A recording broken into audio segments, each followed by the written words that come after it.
फकीर ने कहा 10 रुपए का सवाल है। मैंने कहा पूछो, शायद मुझे आता हो। किसी साइंसदान ने कहा था जब चांद यहीं से नजर आ रहा है तो इस पर जाने की क्या जरूरत है भाई। इस प्लेट से बड़ा धोखा जिंदगी में कोई नहीं दे सकता। डरावनी फिल्मों में जब लड़की को आवाज आती है ना तो वो कहती है कौन है वहाँ, जैसे भूत बोलेगा कि बाजी मैं हूँ भूत किचन में पकौड़े तल रहा हूँ, खाओगी क्या। एक खातून अपने होने वाले शौहर से बोली शादी के बाद मैं तुम्हारे सारे दुख बांट लूंगी। मंगेतर बोला मगर मुझे तो कोई दुख नहीं। तो वो बोली पगले में शादी के बाद की बात। मेरा 9 साल का कजन फोन पर किसी से कह रहा था तुम भी ना बच्चों जैसी बातें करती हो।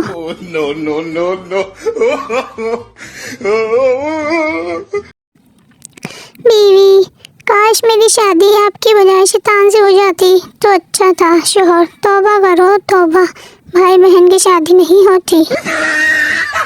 लड़की अपनी माँ से माँ हमारे कॉलेज का नया प्रोफेसर बहुत हैंडसम है। माँ नहीं बेटी उस्ताद बाप की तरह होता है, ऐसा नहीं कहते बेटी। अम्मी आपको तो बस अपनी बड़ी रहती है। कुछ दोस्तों को मेरी याद तभी आती है जब इन्हें खुशखबरी वाला मैसेज भेजने के लिए 11 लोग नहीं मिलते। मैंने पड़ोसन के बच्चे को मारा, पड़ोसन लड़ने आई। मैंने पूछा ये आपका बच्चा है? आपकी तो इतनी उम्र नहीं लगती। बस लड़ाई वहीं खत्म। जब लाइट जाए हम की पावर हाउस कॉल करते हैं, जापानी फ्यूज चेक करते हैं, पाकिस्तानी गली में जाकर कहते हैं आहो सारी आधी गली गई है। आखिरकार एक दिन मैंने भी बाबा जी से पूछ लिया कि हम चाय क्यों पीते हैं। कुर्बान जाऊं बाबा जी की जहानत पे। सोच में चाय का एक घूंट लिया और कहा क्या ही खूबसूरत जवाब दिया और लाजवाब कर दिया। बोले क्योंकि हम उसे खा नहीं सकते।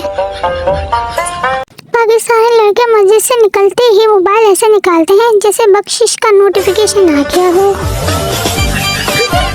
अपने ही शहर में इश्क कीजिए, पेट्रोल बहुत महंगा है।